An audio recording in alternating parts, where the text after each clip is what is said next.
Good morning, everyone.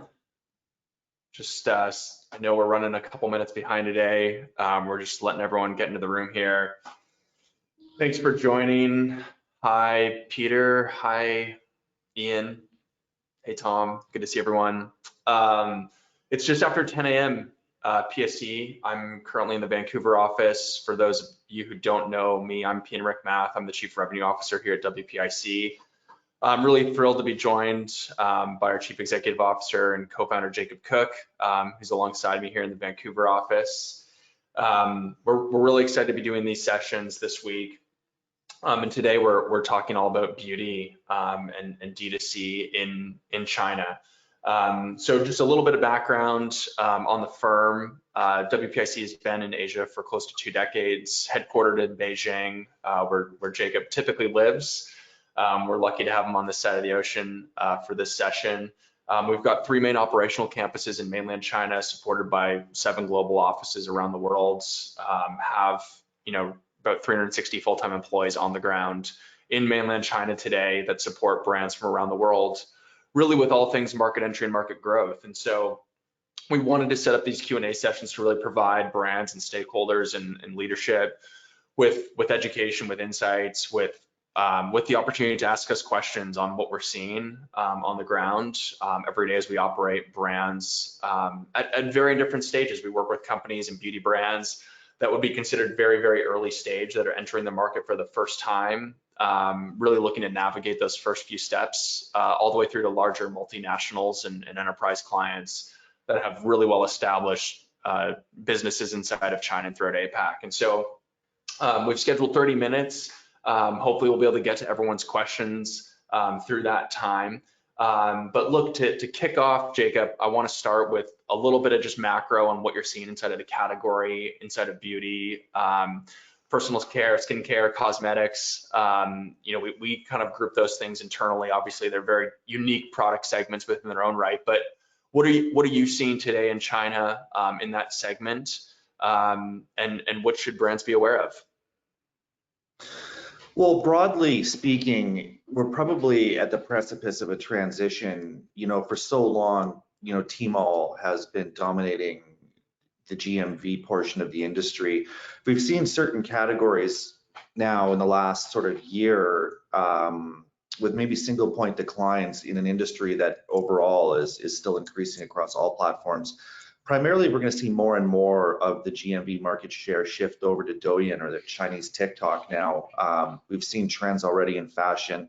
Beauty, we can see it about to go about the same way as fashion, which is actually going to transfer a lot of that, not only decision-making process, but actual conversion point over to Douyin. In general, though, the market's strong. We're seeing consumers in general looking to spend more of their disposable income on beauty-related products. You even see high rises in men's as well. So the category in itself is very healthy, but it's going to be going through transitions in terms of how people are influenced and where they make that final purchase.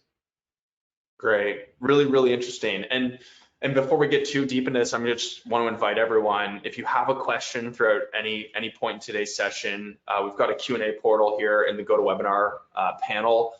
Just input your questions into that, and hopefully we'll get to them. The team will prompt me accordingly. So feel free to take advantage of that during today's session. So look, I want to jump into some questions. We had a couple that were sent in advance, but one of the big questions that we see often, and Tom had sent this through, was, what resources does a beauty brand need before commercialization, before they start to think about entering China for the first time? And so, from a resourcing standpoint, I'm assuming mostly headcount and personnel and skill set.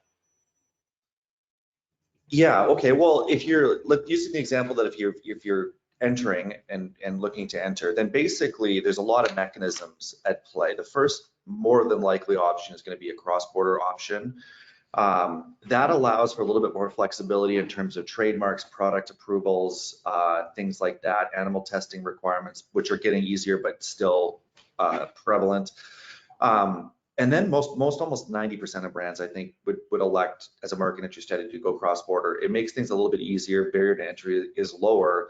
Then as the case is proven out that it's a viable, effective market, look at registering products, look at, potentially market-specific products, look at local licensing, look at then starting opening up domestic stores, retail channels, and distributors you have, and really sort of blowing it up from there. But this first step and the lowest barrier to entry would be the cross-border model. And all major e-commerce platforms, including Douyin, we just talked about, have that model. That's great. Maybe just for those who aren't familiar with Douyin, can you share a little insight on the platform and the background on that? Yeah, I mean, it's a couple of years older than TikTok. It was developed first. It has decided to go pretty hard with using e-commerce as its monetization strategy as opposed to just being ad-based. They're correct in the assumption that they can get a much larger piece of the pie, but consumption and product recommendations are done through short video format and live broadcast, which basically does a really good job of impulse purchases and suggesting new things and really helping people to shop. The other more antiquated platforms, they're pretty locked into your algorithms. They're hard to suggest new products for you. They had started also live streaming a little bit earlier at Alibaba, then of course got onto Douyin. Douyin's just doing a much better job of it. So I think there's those couple of things working for them, but that's really how it is. I mean, if you look at big brands on Douyin, they're broadcasting and creating video content roughly about 8 hours a day. So it can be a pretty large endeavor with a pretty large sort of bucket of gold there at the end of the rainbow. Is that, as you look at that landscape with all these different platforms, and many of them, as you stated, are now servicing cross-border functionality, allowing, what arguably would be, a beauty brand that probably does an animal test that's cruelty-free, right? They probably haven't gone through the domestic Chinese, regulatory process to be able to sell domestically. Are there channels that you would recommend as a first step? Is it Douyin? Is that potentially the right first step for a brand? Are there other social media platforms that should be a part of that strategy? Yeah, I think basically there should be a Douyin strategy for sure. Like I said, there can be a larger barrier to entry having to broadcast that much per day. So you might want to be looking at influencer marketing on Douyin, but and a Tmall cross-border store. Those are probably 1 and 2, and then there's some other very influential social media platforms like Redbook too, where a lot of purchasing decisions are made and influenced. So Great. I want to move on to another question here around IP. So I think a lot of beauty brands have concerns around, trademark protection, brand protection. This question here from Nancy, how does a brand protect, or how do we protect our IP in the market? Well, even before you're looking at going into the market, and this is probably, good advice, but get your trademarks in order. Get your licensing and marks in order, patents if that's necessary, but get them done globally and get them in every market. Probably the number one issue that we see, is people that ignore the market for too long. It's actually been discovered by the diaspora, in San Francisco or wherever, and it's already starting to be brought back, and the demand's been proven, and then somebody's gone ahead and poached a trademark, seeing that there might potentially be value someday down there. So yeah, I mean, trademarks in order, recipes and things like that, you're not going to have much of an issue. The laws have strengthened up over the last 4 or 5 years in China, and counterfeits, especially in anything ingestible like a nutraceutical or a face or topical, is basically punishable by jail time and very, very serious fines. And the platforms will take it very seriously as well. So we're seeing a lot less counterfeits now. We know a lot of international counterfeits are produced in China. That's pretty common knowledge, but domestically, we're not seeing as many of those. It's been pretty tightened up. And then again, if you got your trademarks going, you're generally going to be pretty good. And the other thing is to be there and be operating, because you're exposing yourself by not being there, especially if, like I said, if there is demand already proven. Right. Yeah. And just open invitation again. I see a number of new questions here. Feel free to take advantage of the Q&A portal throughout today's session. If anything comes to mind, or if you've got a question that you'd like to ask Jacob. Speaking, I think maybe back into the regulatory world, there's a question here on labeling. And so, I think a lot of brands probably have a similar question around labeling requirements, product localization, packaging questions. What does a brand need to know about that ecosystem? Well, mostly, there is going to be requirements at every level, from a cross-border level to a local level to a product approval. By the time you're getting to those latter steps, you're probably printing China-specific packaging. But first of all, in terms of the cross-border model, yes, the 3PL, like we do, or any other 3PL, would handle the stickering and the labeling for you at the time of purchase. So if there was, a wrong SKU, for example, and that one just didn't work for the market specifically, you needed to pull it out of the free trade zone, it wouldn't be restickered, it would be completely resellable in another market. But as you get into domestic, that's not the case. Your products can't be exported at that point too, because you will have kind of permanent labeling marks. So to recap, a brand could start with US product, with US labeling, allow the 3PL to do stickering on the ground, and then graduate into local Chinese labeling thereafter. Correct. And that's going to basically be a translation of ingredients. Contact addresses need to be there even for cross-border shipments domestically in China. So the 3PL will fill in most of those and just sticker as required. Great. I want to speak to, and I'd like to hear from you from a localization standpoint, not on a regulatory standpoint, but from a brand and brand positioning standpoint. What's your advice to a Western brand that really hasn't entered Asia before? How do they appropriately localize the brand, for the market? Well, in general, I think your trade partner should be very much involved in that process. I mean, more often than not, the localization, the rebranding is going to happen from the partner side in China, from the TP, but it needs to be done in collaboration. You're going to, Perfect Partnership has a group in China that understands the market, has the data, and knows China really well. And then they team together with the brand that knows cosmetics really well. And those two come together with that localization strategy, usually executed by the team in China. But the closer the parties collaborate in that process, the more accurate and better that the localization is going to be, but staying on brand. Great. Okay, I'm going to move on to the next question here. Around timeline. So how long does it take to launch a brand via e-commerce in China today? Well, it generally between 30 and 60 days, that for a cross-border model that hasn't been there before. Okay, and maybe just to take that a step further, so as you think about some of those critical pieces as part of that process, what's involved during that 1 to 2 month time frame? So there's a lot of pieces that are going to work, in parallel. You have the store applications, you have all the regulatory compliance, you have the inventory, you have the localization, you have the product shot, you've got all the software configuration on the back end that connects all of those things, pricing strategies.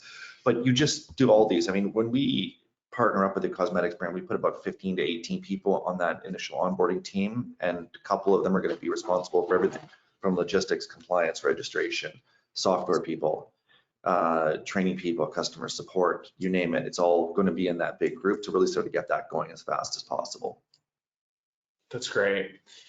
Okay, question here from Amy around profitability. So, what would be the typical time horizon for a beauty brand or a cosmetics brand to see profitability into the market? Obviously, I think everyone knows how big the market is and how competitive it is.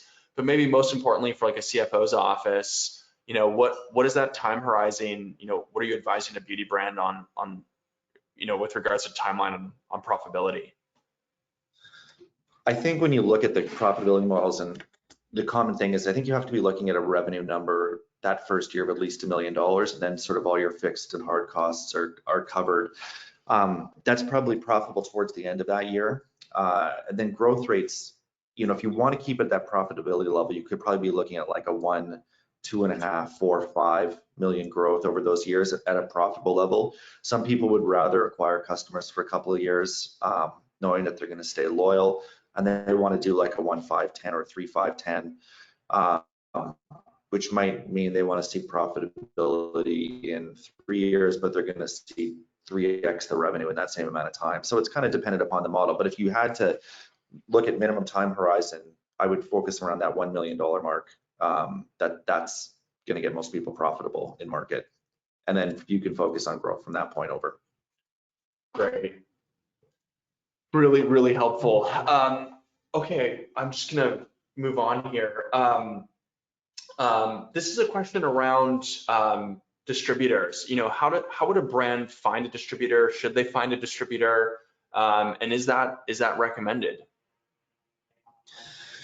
Normally, if you look at the steps, I think I didn't put that step in there before, but where you do, you start with a strong cross-border model and then you work your way to product authorizations and going more domestic. At the cross-border level, where you're not completely compliant with everything that you need to be in market, probably distributors are not really going to be an option. But again, going down the compliance path, you might want to make sure that you've got a proven model. So as you go with an effective D2C model and you're moving down there and you're showing growth and all those things, really distributors are going to start to contact you because you've shown demand in the market. They're going to have channels that you're not in, and you're probably going to get some pretty good proposals. I don't think it works at all if you're expecting a distributor to come in on day one and build your brand or advertise for you. They just won't do that. They're not tooled to do that. So you might have just a one and done, quick distribution deal that you're stuck with for a couple of years.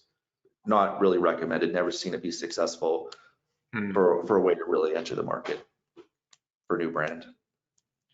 Got it.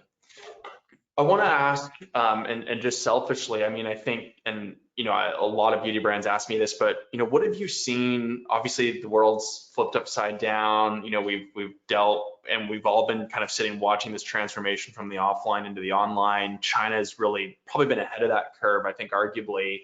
What have you seen specific in beauty as that has matured out, and now post COVID, as we enter Q4 in 22, what type of, are we still seeing growth? Is the market coming back down off of the hyper growth we saw in 21? What's happening in beauty today from a growth standpoint? I think you can level it all out. If you go through the pattern of COVID, right, it went down originally quite a bit. I think almost everything went down. Even if your offline store was closed, you might have had a hard time getting online. Then you're right, it came roaring back. And in general, we try to measure sentiment too, because when you see the GMVs all over the place in the last couple of years, there's many reasons for this stuff. Products were sold out, supply chain issues that brought it down, high demand, people stocking up. So I think when it all levels out, sentiment, quite frankly, is disposable income's higher in the target demographic group, and people are showing a willingness to spend more. And those two things have held steady for the last couple of years. Well, if you want to go for trends, I mean, it's been like that for 12 to 15 years, but those two are still probably the number one and number two indicators that we would look at for beauty. Great. I'm going to move on here. I see a question coming in from Heather. What are your thoughts around China-specific, made in Canada brands that create products to meet current consumer trends? Are consumers looking for products sold in other markets too? Well, that's a really good question. So the brands that do this are mainly the large brands. We consult brands on this a lot of times. So if you look at the way the market is, and people get this confused a lot, is that there are a lot of really booming Chinese brands in beauty, like some of the largest, and they've come out of basically nowhere. They're well funded. But I think people confuse this with maybe nationalism or something like that, because maybe, well, they just want to buy Chinese brands. But we need to understand about the Chinese brands and what you're up against, which is why your point about making a product specific for the market is relevant, is they can analyze the data of China and not focus on any other market other than China. So they know if the magic price point for, lip makeup or eyeliner is 208 renminbi is the magic number, they're going to make 208 renminbi. Whereas a global company is still going to try to price their products as best as they can for market, but they're still vastly making the majority of their product for the global market. That is why the brands are doing incredibly well. So when you talk about, making a China-specific product or China-specific SKU, those are probably where you're going to find the most success. I've never heard. Well, it's happened certainly in nutraceutical a couple of times, baby formula too, but it's rare that you would see a brand normally that's from overseas just operate in China, but I would definitely not say that would prevent you from being successful. I think if you had a good plan, good people advising you, I think it could be done. Great. And Heather, hopefully that answered your question. I see another question here coming in from Ian. Question specific to WPIC, Jacob. What is the scope of WPIC, and how do we help brands get a foothold in China? Maybe just to frame that, that might be helpful. Where does the team start and stop, and how do we help do that? Okay, well, China specifically, we operate in a lot of APAC markets, but China, we have 350 people spread over 3 offices and 3 warehouses. So we actually do everything from the import export. We do the overseas shipments, the pick and pack, the logistics, the returns, repairs, so all of that from the back end, and then everything in terms of demand generation, marketing, brand building through the marketing division. We handle the customer support, and then we have a financial team handles all reconciliations. So really a full, what we call full stack e-commerce provider in China. Great. Okay, so I'm just gonna keep moving on through here. Really tactical question on does a brand need their own Chinese bank account? No, not in the cross-border model, they do not. As you go through the process, like we said, so you've proven the cross-border model, now you're going into the local model. As you get to that point, yes, potentially local offices, local bank accounts, local business licenses come into play as the IP assets start to build up in market, et cetera. Okay. And then, and just a final call out here. I know we've got 5 minutes left in the session. So if there's any other questions, please input them in. But question on maybe just strategies, and I think you spoke to this a little bit at the start of the call, but can a brand be successful without the big marketplaces, without Tmall and JD? What's your view on that? Not really, unless they have great social commerce. I mean, that, and it would really just define success. Like, I think there's still some valid cases to be made that we want to do more testing into the market. Maybe we just feel that there's just not enough data. We have an innovative product, it's a new category. And in that case, you might think of just doing some social commerce on WeChat or what have you, really trying to build the case of a much larger investment in the market is warranted. So I think that's a possibility, but in general, no, you want to be operating and in front of where the biggest GMV is necessarily. Great. Going to get to a couple more here before we wrap up. So this is actually a really interesting question. Are cross-border e-commerce platforms like Tmall Global, why are they so much smaller than the domestic versions like Tmall.com or Tmall Classic? How does a brand think about that? In terms of GMV, yeah, but I mean, you'd have to actually look at this because Tmall cross-border HK, they have a limited product set. So if you remove the products that they don't do, like your daily staples, a lot of the food, personal care, if you remove those from Tmall local and looked at it just from a sector by sector, they're a lot more comparable than you'd think. Interesting. I mean, you can look at actually certain sectors like nutraceutical that it's larger on global than it is on domestic. Okay. Well, look, I want to start to wrap up here. And I know there might be a couple that we didn't get to. If we didn't get to your question today, definitely feel free to email myself or Jacob. You can reach me at peter.mcmath@wpic.co and we'll get you connected with the team.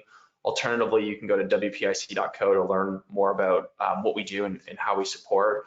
But Jacob, just to wrap up here, maybe just to leave everyone with kind of 3 thoughts on or a piece of advice on all things beauty in China. What advice do you have for brands that you see, maybe other brands, mistakes that they're making that brands should be thinking about as they're thinking to grow in the market? I think that the ones that are there to grow right now really got to pay attention to Douyin and TikTok, and early adopter status is going to be key because you will acquire your customers cheaper than people that adopt that platform later and later. I mean, it's a platform that almost has saturation in terms of eyeballs. So the more brands that get on there faster, it's going to drive up ad costs. It just is. So, the sooner you're on there, the lower your acquisition costs are going to be. Great. That's great. Look, Jacob, thank you for your time. Always enjoyed doing these with you and having you on this side of the ocean with us. And I want to thank everyone for their time and questions today. Hopefully this was a productive session, and hopefully we'll get to do this again. But have a great Tuesday, and we'll speak soon. Thanks, everyone. Thank you.